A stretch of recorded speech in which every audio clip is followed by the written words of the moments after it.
أعوذ بالله من الشيطان الرجيم. بسم الله الرحمن الرحيم. ألف لام ميم. ذلك الكتاب لا ريب فيه هدى للمتقين. ألف لام ميم.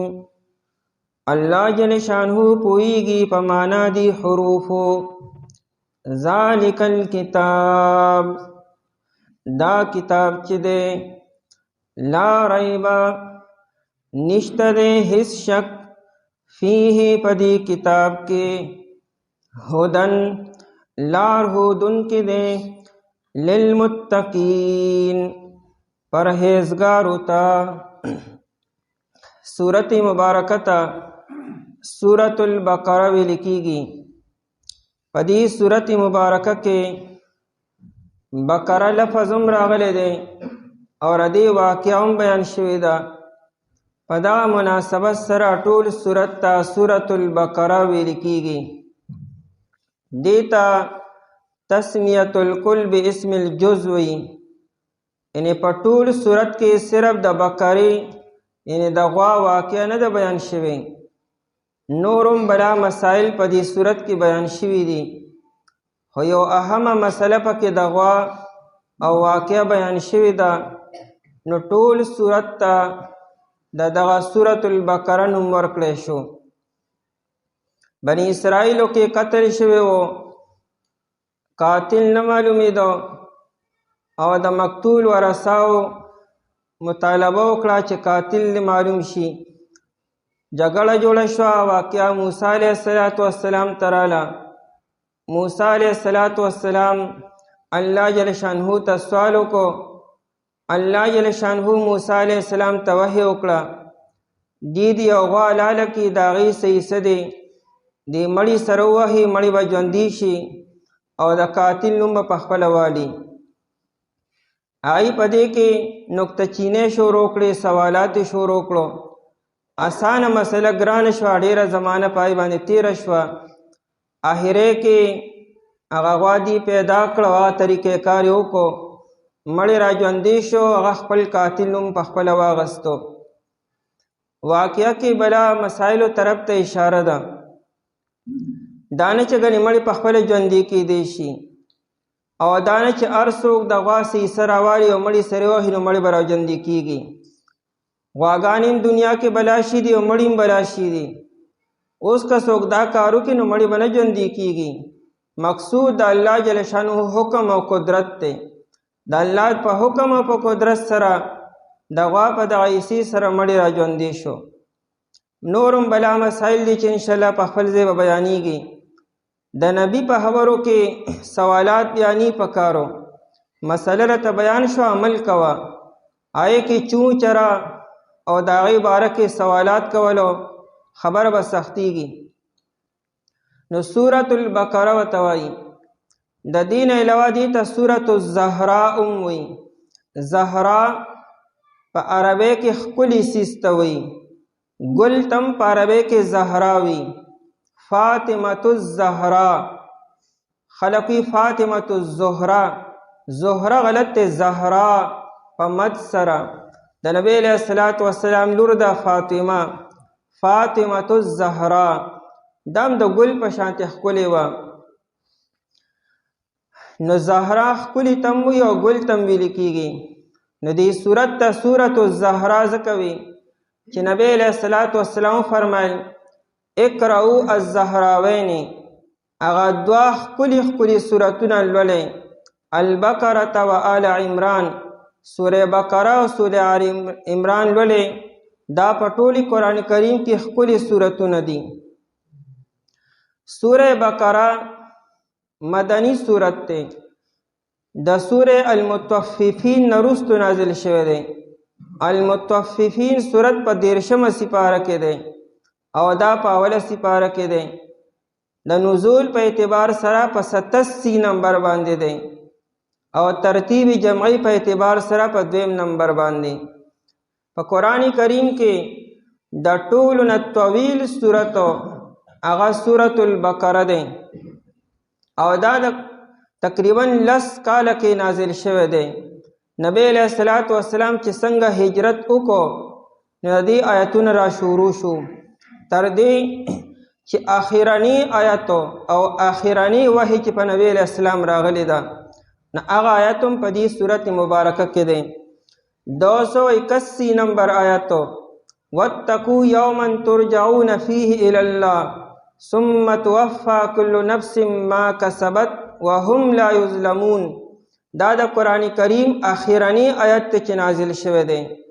د دې آیت د نزول نه بعد نبی علیہ السلام باندې بیا د قرآن کریم نور سند نازله شوی ناغم په دې سورۃ مبارکه کې دی. دا رنګ آخرانی حکم چې راغلی دی چې هغه د سود د حرمت دی هغه په دې سورۃ مبارکه کې دی. نو سورۃ مبارکه د قرآن کریم د ټول نه طویل سورۃ دی او لوی شان والا دی.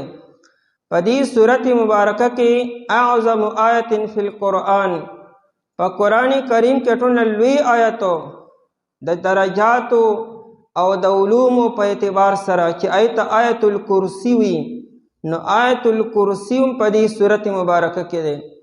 دا رنګي د تلاوت په اعتبار سره د ټولو نه طویل آیتو چې آیت المداینه وي هغه په دې سورۃ مبارکه کې دی.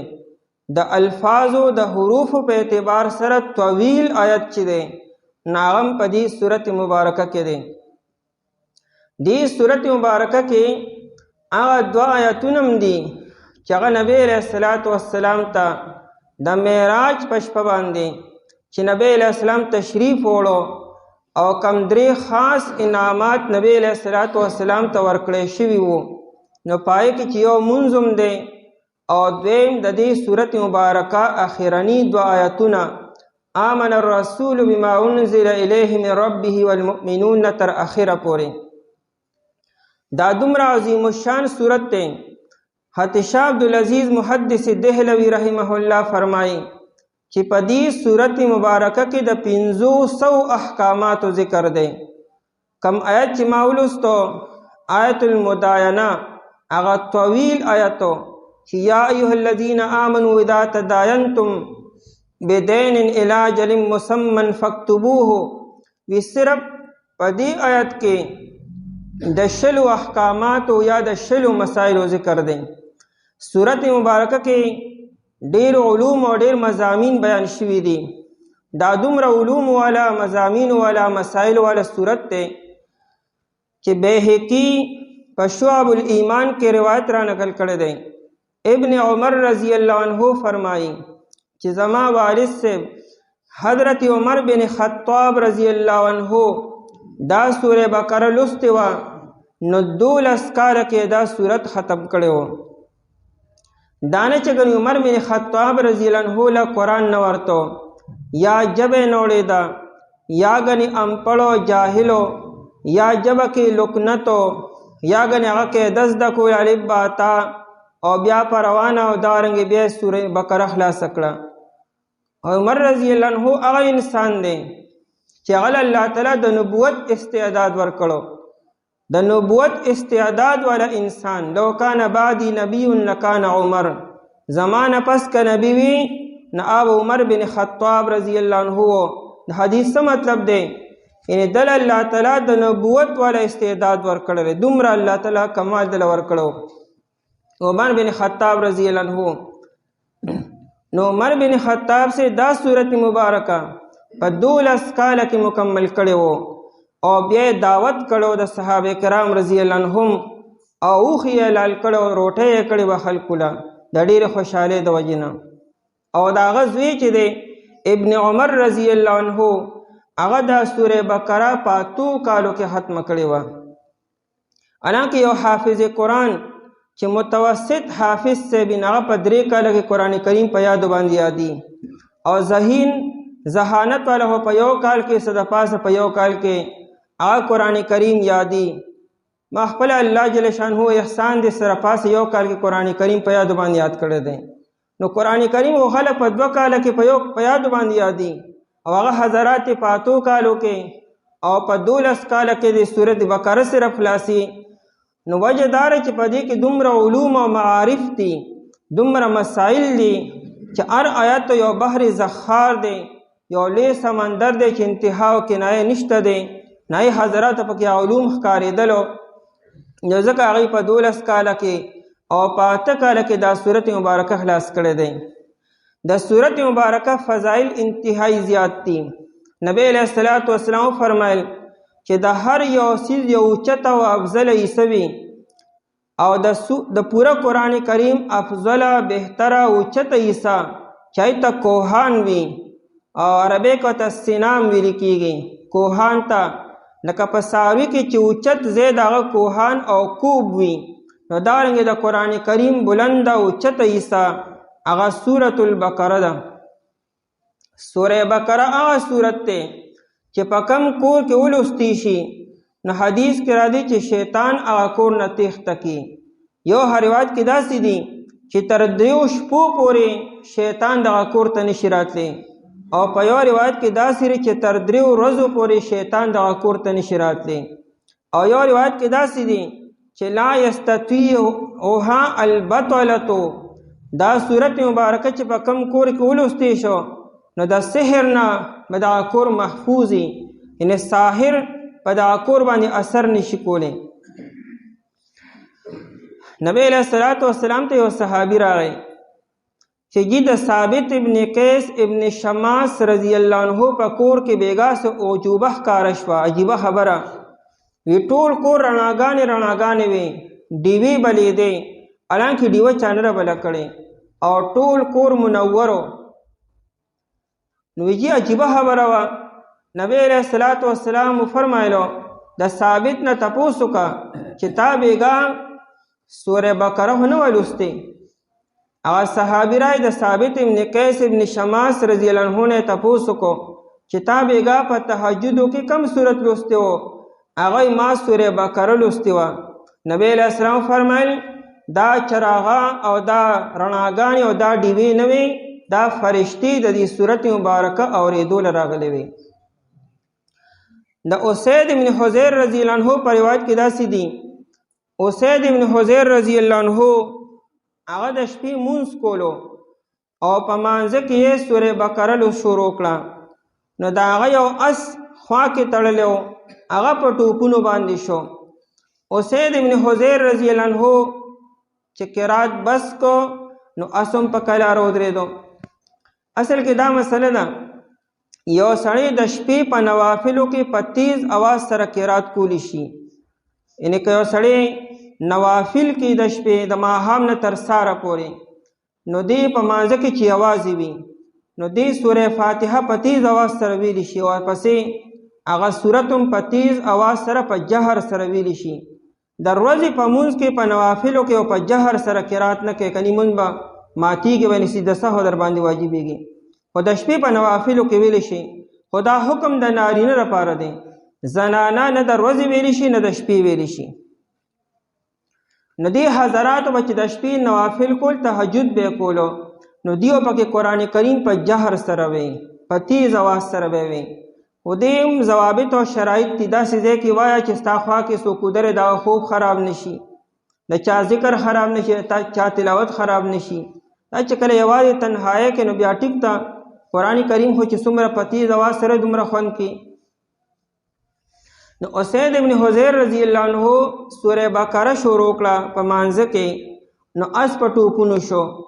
د چې قرات بس کو اسم په کلاره ودرېدو، د بیا شروع کو اس بیا په ټوپونو باندې شو. خیر مونځ مکمل کو. غم شو چې خوا کې د زوی یحیی هغه ملاستو چې اسنه اس پړی وشلی او ماشوم چې کم نه غاونه چکنی کی، نو ماشوم بل طرف تکو. بیا چې دبارو قتل نو سپینی سپینی وریځې وي او پای کې ډیوې وي، رڼاګانې وي. دوی کې دې شي دا اس تدی وجنا هغه تریدلی وي او ټوپونه والو. سار نبی علیہ الصلوۃ والسلام ته د شپې واقع بیان کدا شان واقع شي وا. پیغمبر علیہ الصلوۃ والسلام فرمایل دا ملائکو فرشتي وي د دې سورت مبارکه د اورېدو د پر راغلي وي، او کتا دا تلاوت جاری ساتلې نو دا ملائک به تر ساره پورې موجود وي، تر دې چې خلکو به په خپلو سترګو باندې دا ملائکو او دا وریځې لیدلې وي. سوره بقره هغه سورت دی چې کله دا نازلېدو د دې هر آیت سره 80 فرشتې راغلي دي، د هر سورت سره. بلکې یو روایت کې داسې دي چې سوره بقره د دې د سوره بقرې هر آیت او د قسم برابر دی. یعنی گویا کہ سورہ بقرہ باندې چا قسم وخوړو نو د قرآن د سورہ بقرې تمامو آیتونو برابر قسمونه وخوړلو. نو سورہ بقرہ د قرآن کریم د تلاوت په اعتبار سره، د عظمت په اعتبار سره او د درجاتو په اعتبار سره او د اثراتو په اعتبار سره عظیم الشان صورت ته.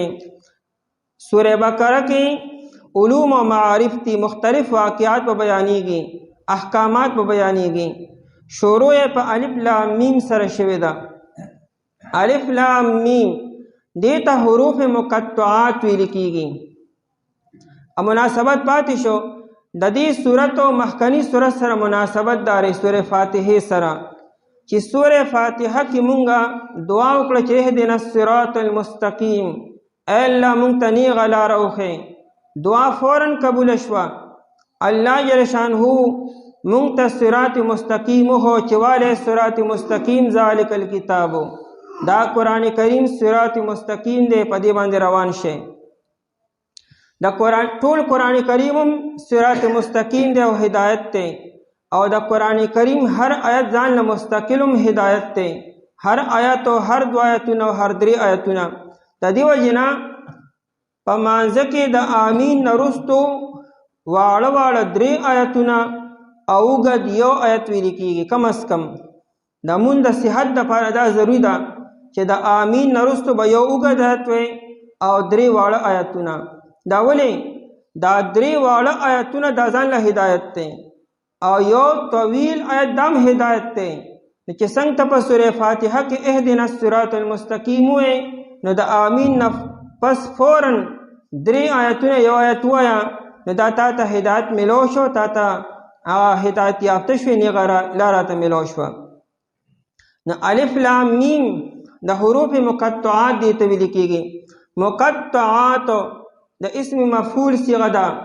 مقطعاتن معنی ټوکړي ټوکړي کړی شوی. دې حروفو ته مقطعات ځکه وي چې دا حروف ځان له ویل کېږي، جدا جدا ویل کېږي. دا به طور یو کلمه نه ویل کېږي چې ټولو حروفو نه یو کلمه جوړه کړي. هر یو حرف به ځان له وی، په هر یو حرف باندې به ودرېږي، وقف به کوي او بل حرف به ځان له شروع کوي.